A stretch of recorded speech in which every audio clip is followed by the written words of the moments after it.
sorry about the technical issues there. I'm here with Leonora to talk about her latest book, Backdrop. If you could start with a summary again, please, Leonora. Okay, hi. So, Backdrop. It's set in 1794 and it concerns the British government's anxiety about the possibility of a copycat French Revolution in Britain. War had just broken out between Britain and France. And my main character is a young Foreign Office clerk called Lawrence Jago, who, unbeknown to his employers, is half French and has found his loyalties torn and has made some rather indiscreet, has passed some rather indiscreet information to people he shouldn't have. So the novel concerns his sudden realization that there are things going on in the government and ways in which they're trying to crack down on the radicals and revolutionaries that are extremely dodgy. Setting the book in a revolutionary background must have been complicated to research, possibly. Complicated to what? Sorry. Research.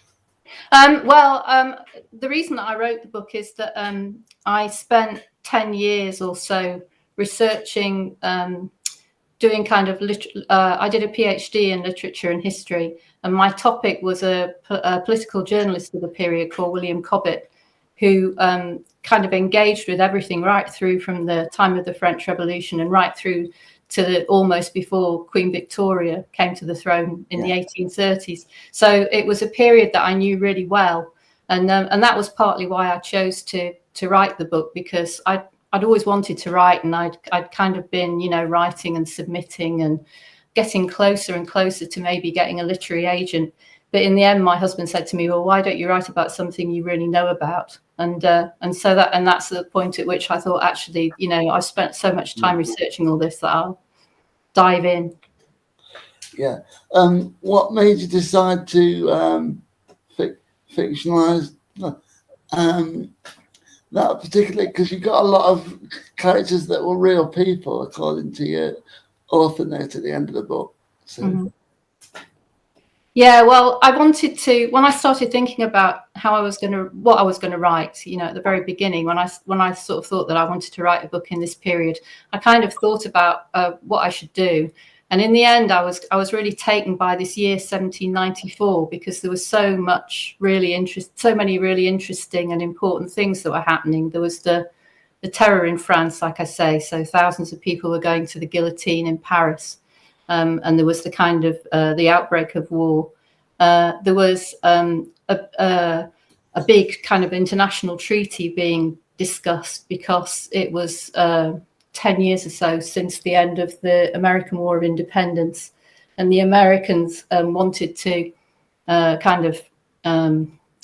both the Americans and the British wanted to get things onto a kind of more normal footing after all the conflict. So one of the American founding fathers, John Jay, came over that year to discuss a treaty of commerce and amity. And he but the idea was that if he didn't manage to repair relations with Britain, that he'd then go on to France, and maybe there was the possibility that America would come into the war on France's side. So the British were very keen to avoid that. So that was a big thing that was going on in the year. And then there was this crackdown on working class radicals who sort of saw in the French Revolution the chance of winning the vote, basically, because hardly anyone had the vote.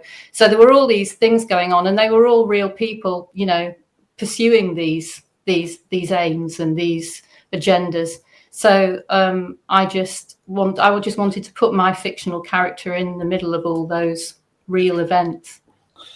So given that you got all the real people, what were the characteristics that made you come up with Jago? Because he seems to be a very unique character.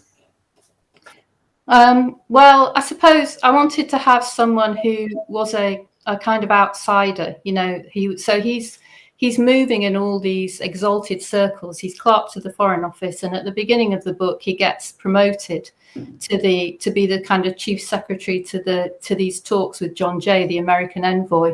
So he's kind of privy to all this, very high level government stuff. But I wanted him to be kind of, I suppose it's quite common in novels that the narrator is someone we can relate to, maybe. So he's someone that isn't an aristocrat or, anyone that kind of moves in these circles himself. He's just quite a normal person. He's a Cornish farmer's son who happens to have been very clever and been kind of encouraged by the local clergyman, and has ended up in London as a clerk, initially in lawyers' offices, and then gets a job in Downing Street. So he's kind of an everyman figure, I suppose. But he also, like I said at the beginning, he's half French. And so I thought that would be interesting, because then his loyalties and his attitudes to everything would be kind of conflicted. Yeah. When dealing with Jago's attitudes compared to everybody else's, like his bosses seem to see him as a bit of a strange person compared to the normal kind of civil servant they had to deal with us. What did you use to construct their attitude to him? Well, I suppose one of the sort of things that I think people have liked in the book and that was really good fun was giving him his green eyeglasses. So he's kind of, some people have said he makes them think of Johnny Depp. So he's this kind of slightly cool figure moving through this landscape. And he lives in sort of pretty grotty lodgings on Fleet Street, and he becomes friends with the other main character is William Philpott, who's based on the William Cobbett, the writer that I did my PhD on, and so who's also a bit of a kind of misfit. He's just a farmer's son made good. So they're kind of they're a bit of a mystery, I think, to the powers that be. Given how close their relationship is, how important do you think relationships like that are to fiction? With you being an English teacher, I'd imagine you've had to discuss that with your students before. Between Lawrence and Philpott? Yeah. Yeah, well, it's a classic thing, isn't it? It's the kind of Holmes-Watson sort of... and then, actually, when you did your review of Blackdrop on your blog, you mentioned the Arrowwood books, and I hadn't read those before, so I started reading one, and they're great. Yeah. And actually... really, quite similar to the sort of vibe I think that Michael has. And again, there's a brilliant kind of double act. So I suppose it's a classic sort of thing. But I sort of thought about writing the story from Philpott's perspective, but he's such a larger than life kind of bonkers character that I thought it would be very difficult to actually be in his head and sort of see the world through his eyes. And often when you have a kind of larger than life character like that, like Sherlock Holmes, say, it's much easier to see them from an external point of view. So that was partly why I did that. Yeah. When working on your book, what was it like fictionalizing something you've been working with in fact for so long? It must have been a little different. It was. I saw, my husband said, why don't you write something you know about? And I thought, and I thought I did know, quite a lot about it. But as soon as I started writing, like on page 1, you suddenly realize that there's all this stuff, just day to day, everyday life that you don't know about. So I knew about the broad sort of attitudes and the way people talked, and the kind of worldview and the political background and everything. But actually, having to discover what time people ate their dinner and what they ate and what they wore, and and what sort of eyeglasses they might wear. That was all stuff that I had to research just as much as if I hadn't studied the period at all. So it was a very different when I started fictionalizing it. Yeah, and then coming up with the title must have been a little bit different as well, because at first it wasn't obvious as to why you called it that. Yeah, well, you know, titles are really difficult, and I had quite a lot of back and forth with my editor, and before that with my agent, and it had all sorts of titles. It's probably had half a dozen titles. So, but in the end, I wanted something that was distinctive and memorable, I suppose, and easy to remember, and kind of gave a flavour of the book. And I thought the black kind of gives an idea of the fact that the book's quite dark. You know, it's got some quite dark aspects, and the drop made me think of like the the noose and the gallows, as well as it referring literally to the laudanum that Lawrence takes. So I hoped it had that kind of atmosphere. Yeah, definitely evoked the period, as I say, because it made me think of Mick Finley and also Abir Mukherjee as well, because his character has got a problem with drugs too. Yeah. I mean, laudanum was, in this period, it was something that people had for a headache. They gave it to their kids, if they were teething or if they couldn't sleep. So it was a kind of, panacea. It was about the only drug that actually really worked, opium. It's not like he was a kind of drug addict in the sense that we would think of it now. It's just he got a bit too dependent on it as a way out of anxieties and difficult feelings. Yeah, because with being a dual accent and trying to hide his Frenchness, that must have been difficult for the character. But what made you? What was the difficult bit about doing that and making sure that you didn't reveal that too early to everyone? And I know the people reading it would know, but about him being French. Yeah. Well, I think I say in the first couple of chapters that he is, but the fact that his actual job is he's in the garret, the Foreign Office garret, before he gets promoted. He's spent 10 years in the Foreign Office garret decoding messages. Messages came in from all over Europe, from all, Lord Grenville, the Foreign Secretary. He had kind of a network of spies across Europe, and messages were coming in all the time, and especially since the outbreak of war, in code. And Lawrence's job is to decode the messages, and usually they decode into French because that's the people who are sending them are French. So one of the early things that I hint is that he understands them. He understands these messages when he's not really supposed to. He's supposed to just be a kind of like a machine, like a typewriter, decoding these things, but he actually knows what the contents mean. So I kind of, fed it in, and then gradually the consequences of that build, hopefully. They definitely do. It just makes me really interested about the way you managed to hide it from the characters, even though the people reading it would know. Just deciding when to drop that in. Yeah. Well, actually, that was a really key moment, because when I thought about, I don't want to give too much away, but when I thought about how that might come out, that then gave me the opening, which, and then I think that was when the book really came to life, when I was writing it. Yeah, that's because it's always interesting to work out how people come up with their ideas, but the key bits for me are the smaller characters. I mean, the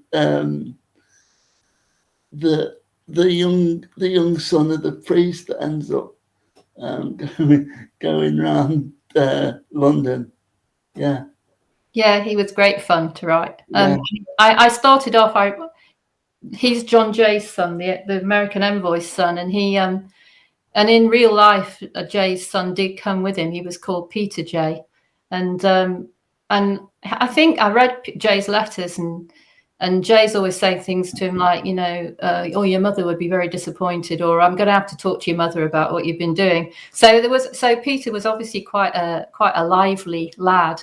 But when I started making him do all the things that he does in the book, I sort of thought, I think I want to pull back from this a bit. So I kind of fictionalized him, and I made him I called him Theodore.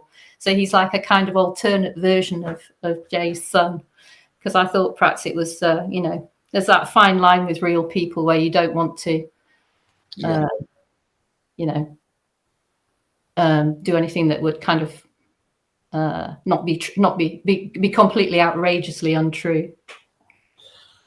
When you were talking about that, when you're doing your PhD and working out the lives of the real people, you must have found some real big stories that you might have decided to include in your book.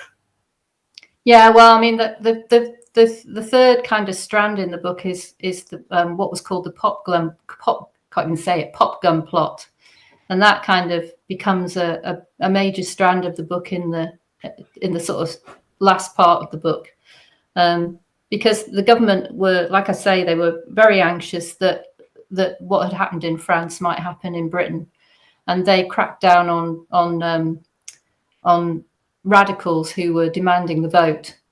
And obviously there were people who wanted parliamentary reform and wanted change from all parts of society. Even Pitt, the Prime Minister, had tried to introduce parliamentary reform just before war broke out, but he hadn't managed to get it through Parliament. But anyway, there was a real anxiety about ordinary working men demanding the vote. And in this period, there were kind of, because there was so much enthusiasm for the French Revolution, there were like radical societies set up. And there was one called the London Corresponding Society. And they met in pubs all over London to discuss politics and political ideas. And they were called a corresponding society because they wrote letters to other radical groups throughout Britain. So there were radical groups in Sheffield, I think, that I mentioned in the book. But in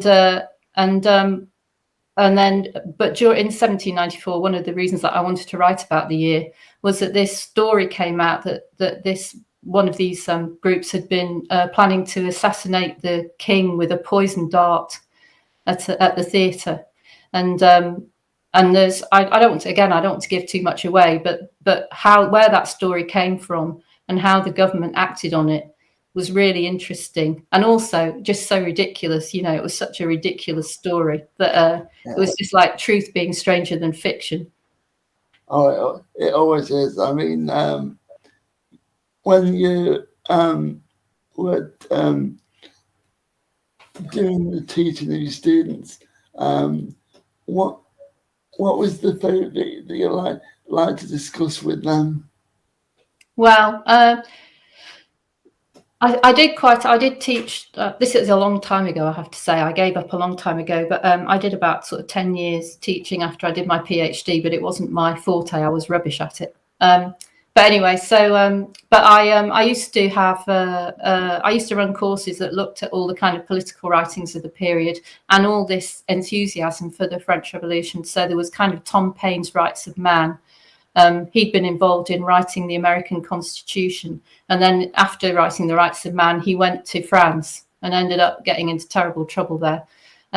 And there was Edmund Burke, who was like the leading conservative voice, sort of speaking for kind of keeping Britain the way it was. And he writes in this amazingly beautiful prose, making tradition sound absolutely fantastic. And how could you possibly argue with it? And then there were lots of other voices as well. So that's the kind of thing I used to do with my students. I was just curious because you taught at Nottingham, Trent. Although I didn't go there myself, I'm from Nottingham, so all right.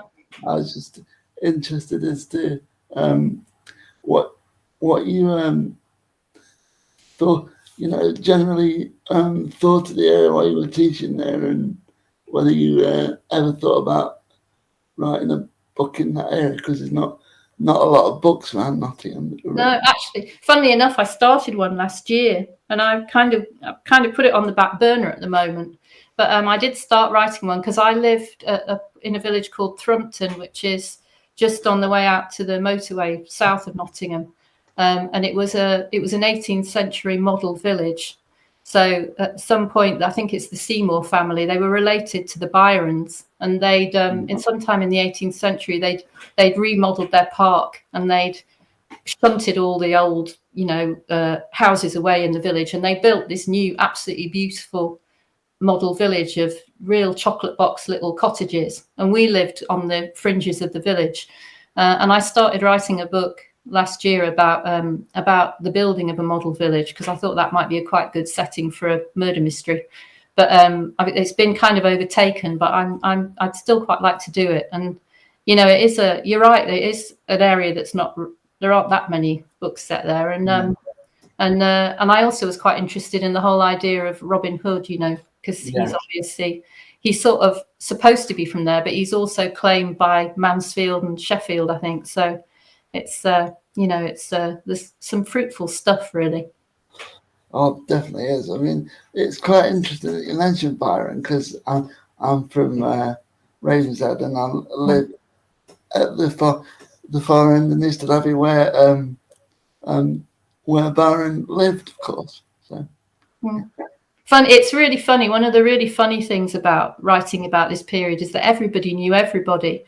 So the novel I'm writing at the moment is about it's not actually set in Whitehall or in politics at all, but it happens to have Sir James in it again, who was one of the undersecretaries in Blackdrop, and he worked for the previous foreign secretary before Grenville. So there's Grenville in Blackdrop, and then Sir James worked for the previous foreign secretary. And then the book I'm writing at the moment, the previous foreign secretary's involved. And then it turned out that his wife, he'd been divorced from his wife in a few years earlier because she'd been found in bed with Byron's father, I think, or possibly, not sure if it was father or grandfather, but it's Mad Jack Byron. So there's like this, everybody knows everybody. Everybody's involved with everyone else, and all these famous characters, they just keep kind of circulating around and popping up in all sorts of unexpected places. As you say, in that period, it's especially when you're looking at in the government, everyone knew everybody else. So being a spy must have been complicated, or being involved in the civil service and trying to hide things. I suppose that's partly why, I think you said earlier that they all find him a bit of a mystery. And I think there's a bit in the book when I say that they don't really even notice, they're kind of so caught up in themselves that they hardly notice anything else. So, he's kind of moving around on the edges and a bit unobserved, really. Yeah. Did you ever go around Parliament and look and what it might be like when you're writing? Or I haven't been to Parliament, actually, not only outside. I started off because I live in Cornwall, and I've never lived in London, so I don't know it very well. And I started off by working from 18th century maps. So I got an absolute kind of really strong sense of the geography and the relationship and where everything was from just kind of living in these maps for all the time that I was writing Blackdrop. So when Lawrence is walking around London, I was kind of tracing it on these maps, and everything's marked on in amazing detail in some of them. And then later I came up and I walked all the places that he'd been, and actually, was glad and sometimes sorry to discover that things might take longer to walk than I thought, or less or quicker or whatever. But I started with maps, and then I graduated to the real thing. And there's a lot of stuff really still there that was there then. Yes, London, especially the period writing, that it always seems to be busy and bustling and complicated. I mean, very different from Cornwall. Yeah. Well, poor old Lawrence, he pines a bit for the countryside sometimes when he's there. the countryside as a plot point during that period. Were you ever tempted to base it in the countryside and move it backwards and forwards, or? I did in early drafts. I did, yeah. In early drafts, before I really settled on the story, when I was working it out. So in the very early drafts, it was a kind of coming of age story, and Lawrence was actually an apprentice journalist to Philpott, who met Philpott in Cornwall when Philpott came down to cover a political hustings and got in a fight. Yeah. And Lawrence got involved with him and then got invited to go up to London. So in early drafts, I did have a lot of stuff actually set down here, but it all disappeared in the end. But hopefully it'll get it'll be useful one day. I might be able to do something. Yeah, I'm really interested in writers' early drafts because I'm currently going through that myself, trying to write my own novel. And so you just said that you might end up using some bits. So how much of the universe is fully constructed that you've not used yet? Is the like? Well, the story I'm writing now isn't a Lawrence book. My second book that's coming out in October is a second Lawrence book, but now I'm writing something else, and it's actually set in Cornwall. So although I haven't actually recycled things word for word, a lot of the early research I did in those early drafts and ideas and sort of just the atmosphere has kind of been really useful. It was like coming home a bit because I'd already done some writing there. I mean, Cornwall and London are two different places, aren't they? Yes, very definitely. Although I love it now, I love going up and just kind of embracing the madness of London and then coming back and embracing the mud of Cornwall. Yes. I read that you got quite an interesting hobby, like, is it wool sewing or something like that? Yeah, I've done all sorts of things since we moved to Cornwall. It's a very crafty kind of place, and when we first moved down, I used to do pottery and stuff. But recently, we moved to a small holding, and we have some sheep, just half a dozen sheep. But they're Rylands, and we got them because they're very pretty, but also because their wool is supposed to be the best or one of the best, and in fact, it's so soft and so non-itchy that Elizabeth I insisted on having her stockings made of Ryland wool. So we got these Ryland sheep, and so I had to learn to spin the wool, and then from there, kind of knit and all that kind of stuff. So, well, I already knitted, but so yeah. Now the only problem now is that I'm not allowed to buy any wool. Everything I ever knit has to be made out of Ryland wool, because having got these things, I feel obliged to use them. Yeah. Is it therapeutic, and do you come up with any ideas whilst doing it? Oh yeah, well, it's very meditative. Yeah, it is. Yeah, it's good to kind of let your mind run, and especially, I think all crafts are really good for that. Especially because a lot of crafts are kind of repetitive. Like with the potting as well. You kind of learn to do it, and then it's a matter of just repeating and honing your skill, and when you've done that enough, then it does become a very kind of meditative thing that you don't have to think about while you're doing it, and your mind can wander to somewhere else. Was it always crime that you thought you'd focus your book on, or was it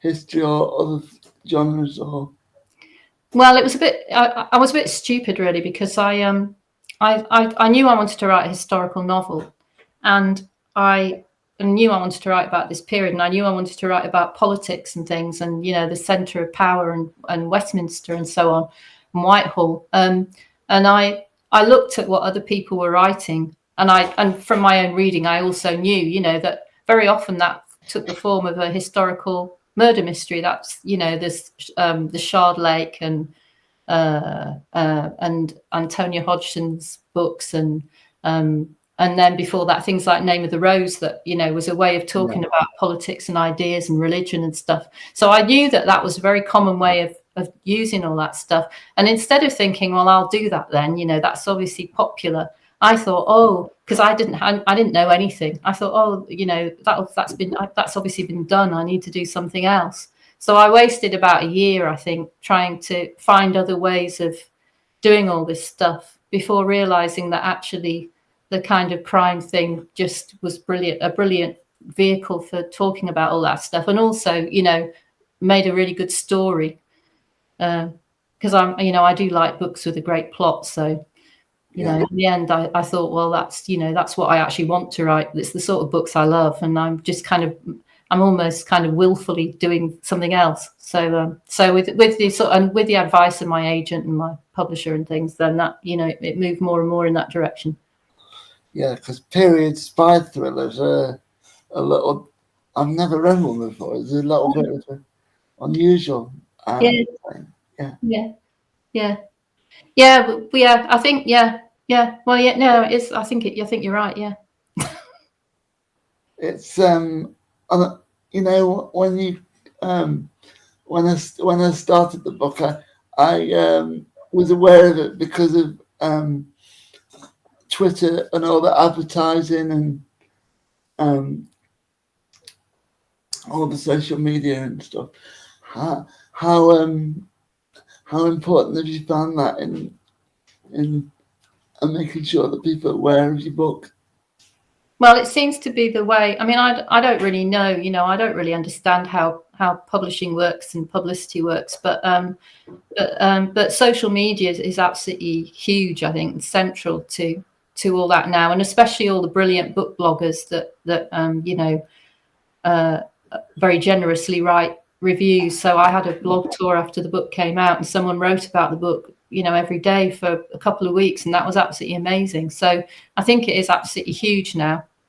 That, and then I suppose getting it, and then I was lucky enough to get in the papers as well. So those two seem to be the ones where I've actually kind of had luck. But I think the social media is that's very important for everybody now, I think.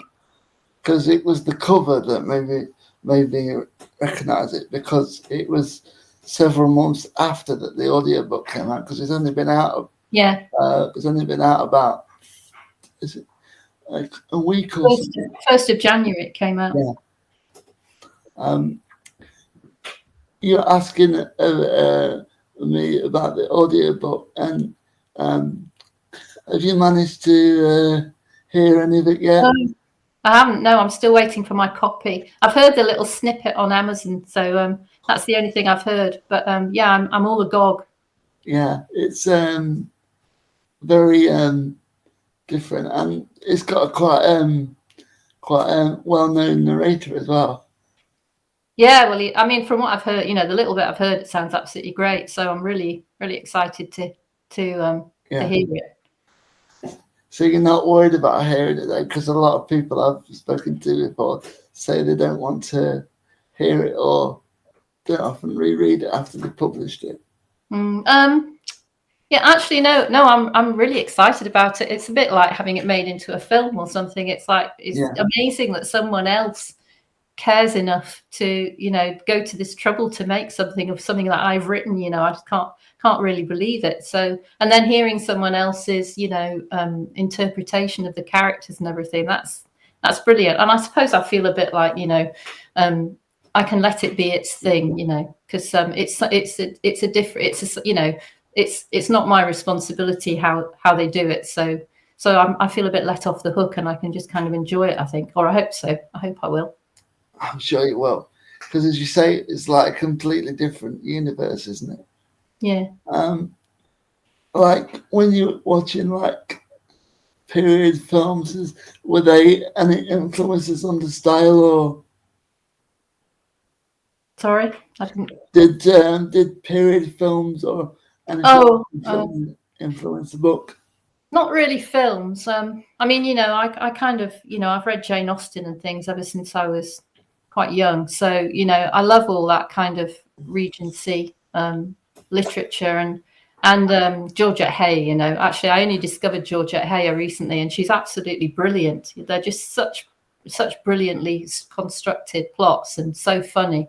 So I love all that kind of thing. So, And also a great influence has been Patrick O'Brien's books, Maturin and Aubrey books set at sea in that period, that are just fantastic for language. And, just he did amazing research on what people ate and things like that. So all of that kind of thing really influenced it, yeah. But not so much telly, not so much film. I was really interested in the period language you use, because there's quite well, I wouldn't say a lot of it, but it is peppered throughout the book. When deciding to use the period language, did that just immerse you into the universe? Or? Yeah, well, I think that was where it came from in the first place, really, because I'd spent so long. I'd spent like 10 years just, swimming in that kind of language and reading newspapers and books. And so it was just so familiar to me that that was where it began, because I thought, well, I think I can write in this style, So that was actually the sort of start of it, really. It wasn't a choice I made subsequently. I sort of always knew that I'd write in that way because I thought that was what I could do that was a bit different. And I think my editor, Miranda Jewis at Viper Books, I think she liked that aspect of it. Yeah, it comes across quite different in the audiobook. And as I say, it's peppered throughout. It's not entirely that language, but you can always spot the older words when they come in. So what's your favourite older word that you've used in the book? Blimey. I wanted to talk about, actually, just off the top of my head, I wanted to have my characters having nuncheon, but my editor said no one knows what nuncheon is, so I had to change it to luncheon, which actually I think is a bit more Victorian, actually. But nuncheon was kind of like, Georgian lunch. So I think that's a great word. Yeah. Nuncheon, I like the idea of that. I like the Victorian family food and stuff, and I think there was a BBC programme where they got a family to eat all the Georgian food. How did you immerse yourself into that period? And have you got like something that makes you really think of that period when you're writing? Well, I mean, just to find out things about, all that kind of stuff, food and things, I just read recipe books and things like that. So that was the kind of way I did it. I just tried to find original kind of sources, and it was very interesting, actually, because they had a completely different way of eating in that period. They didn't have like starters and main courses and puddings. They just had everything on the table in one go, and you just and you tended to. I had in an early draft of the book, I had a Foreign Office dinner, and Lawrence can only eat the things that are sort of nearest to him because he can't ask for things that are further away, so which is a bit frustrating. But I think that got cold. Maybe I'll put that back in another one in the future. No, I think that would be cool. Yeah. When I'm thinking about how to make the world more believable in the own stuff, what were the things that you you said about putting things back in, but what are the things you took out because you were not sure about? I can't sort of summon anything up from the top of my head, but there are quite a lot of things that you put in and then you think, actually in the book I'm writing at the moment, yesterday I was going to have someone eating toffee, and then it transpired that toffee wasn't invented till about 1850 or 1860, so I was like 60 years too soon with toffee, so I had to then go off and find a book of confectionery and find what they could be eating instead. So so things you quite often put things in because you just think, well, people must always have done that or must always have had that, and then you realise that they didn't, so you have to kind of take them out again. Yeah. Are you writing in the present day or? In the present day, yeah. I'm writing a legal book. Yeah. Oh, right. Yeah, Oh, good. Great. it's very different to what I thought I would write. I mean, I do love my historical period stuff, but there's that much research involved in getting it right. I don't think I'd have the nerve to try and change. I don't think I'd want to try and write about a different period because, I think, it would be such an undertaking to begin again. Having had those years of research just gave me the nerve to do it. But I think it would be very hard to just, think, all right, I'm going to write about, I don't know, the Romans or something and set off on it. Yeah. A bit big Romans, I think. Yeah. I think I'd be scared of that. Yeah. When thinking of all the supporting characters of Jago and the universe, what was the most enjoyable scene you put in? Because there's quite a few comedic bits and serious bits in there too. Well, I think there's one scene at the menagerie which I really enjoyed writing. There were two menageries in London. There was one at the Tower that was actually the King's menagerie, because I think the royal family's always been like given animals. It's been a thing I think they still are, or until recently, and it always has been a thing that they kind of get presented with animals. So there were lions at the Tower, but there was also a privately owned menagerie on the Strand, in the Exeter buildings, which are just beyond where the Fleet Street meets the Strand, and it was upstairs, and that was one of the first things that intrigued me about it, because it had things like rhinoceroses and elephants and lions. So the first thought was how did the building not collapse, and how did they get them up there? Yeah. And then just I was kind of going down rabbit holes on the internet and looking it up, and I found someone talking about with a reference to this anecdote that this guy had written he'd actually published it in the 1850s. He was a man called Colonel Lanman, but it was a reminiscence of his childhood. So it was round about the time that I'm writing about, maybe 10 years later. But anyway, he wrote this anecdote about how he'd gone to the menagerie and been attacked by the monkeys. So, and that ended up going into the book sort of more or less verbatim. I did acknowledge it, that it wasn't me writing it, but it was just such a brilliantly funny story that I thought I can't leave that out. So that was a great scene. And then I suppose my other favourite scene is when Lawrence goes to the anatomist's, his kind of museum of anatomy, Joshua Brooks, who is a kind of real character, but just quite one, that he's just in it very briefly, but he's a kind of, scientist, biologist, and he's interested in, he's kind of using dead bodies to further his scientific investigations, and Lawrence goes there, and that was really good fun scene to write. Yeah, I had to get my niece, who's a doctor, I had to get her to look at it and make sure I wasn't making any terrible blunders, but it was really good fun. Yeah, I would say that was one of the first key scenes in the book, really. So, as you say, you were asking your relations how to deal with that. What was it like trying to get that right? Actually, it was one of those scenes that just came like in 10 minutes. I just wrote it really fast. It just kind of, sometimes you kind of wrestle over things for ages, and other times things just kind of plop into your head fully formed, and that did really. So it was just, it was great. I was really pleased with that, and enjoyed it a lot. And then after I'd written it, I sent it to my niece and said, is this plausible? And it was funny actually, because in the scene, the body being chopped up's actually about a week old or something, and it's been preserved. It's been pickled to kind of keep it preserved before it gets chopped up.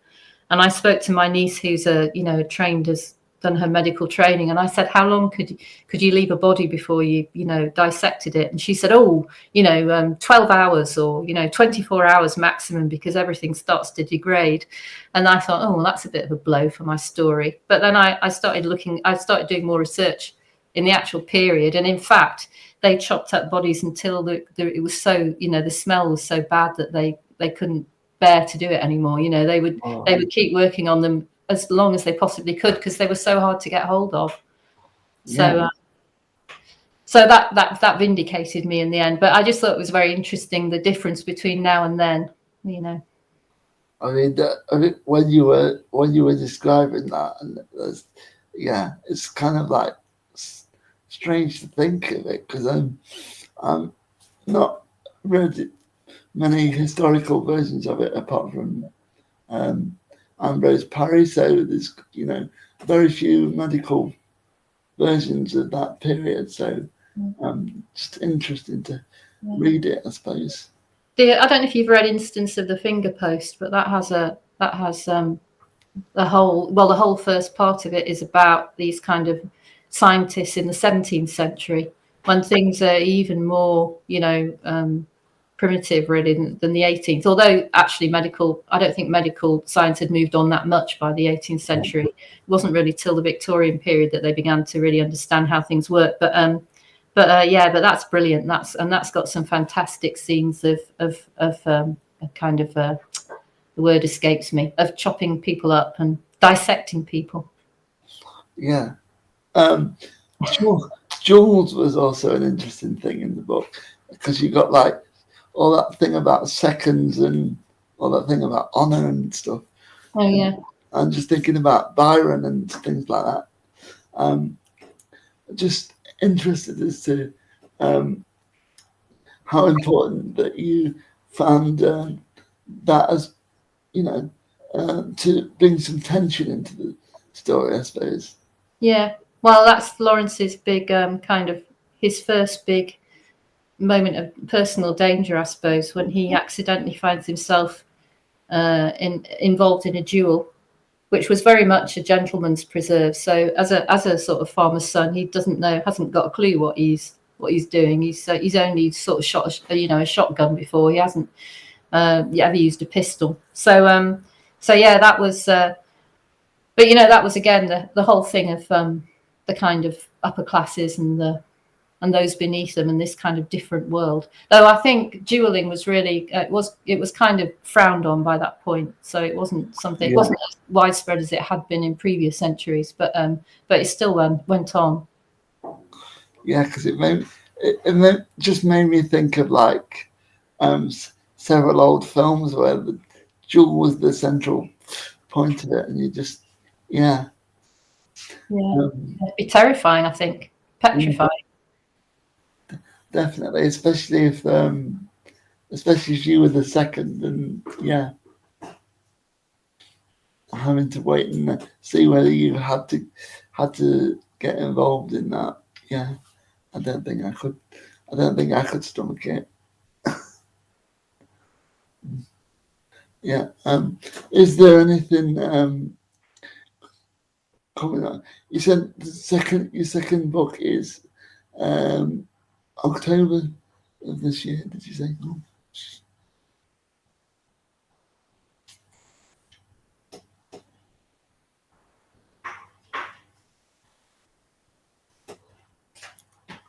They've gone off. Yeah, she seems to have gone off.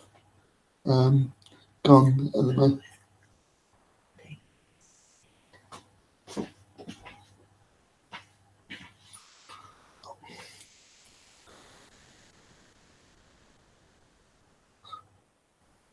I think she's.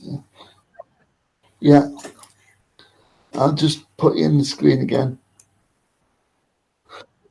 It's no problem.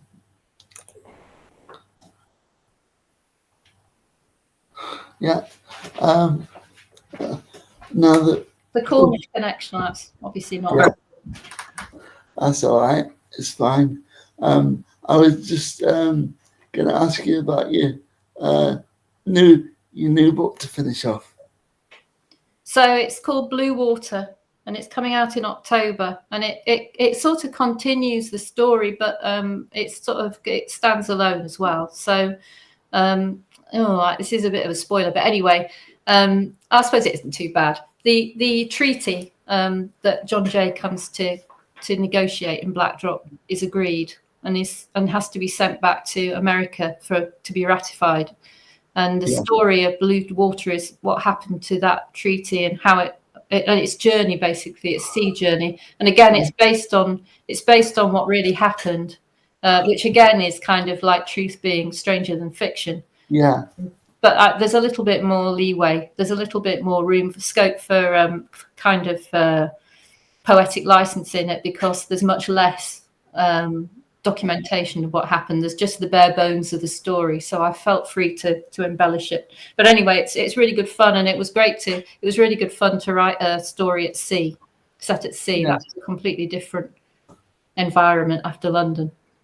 Yeah, because I'd imagine with it being a smaller location, there's a lot less wriggle room for things to happen, so you got to be a lot more creative. Well, I suppose it's like, I sort of thought it was quite nice because the first book was like a kind of thriller, really, and then, or a spy thriller, like you said, and then this one is more like a kind of Agatha Christie, I suppose, because it's a number of characters in a small space, and somebody's the murderer. So it had that kind of. I thought it was quite fun because it meant it was just, I was able to just do a slightly different kind of book. So yeah, lot room is very different, isn't it? Yeah. So it was nice to have a new challenge, and yeah. Well, thanks so much for such an interesting hour, and I'll be looking forward to reading that in October too. Thank you. Well, thanks ever so much, Alex. No problem at all. I really enjoyed it, and Right, I hope you enjoy the audiobook as much as I did. Great, I am looking forward to it. Thanks. Thank you for such a great time, and I hope to speak and see you on the group soon. Yeah. Bye then. Thanks. Bye. Bye.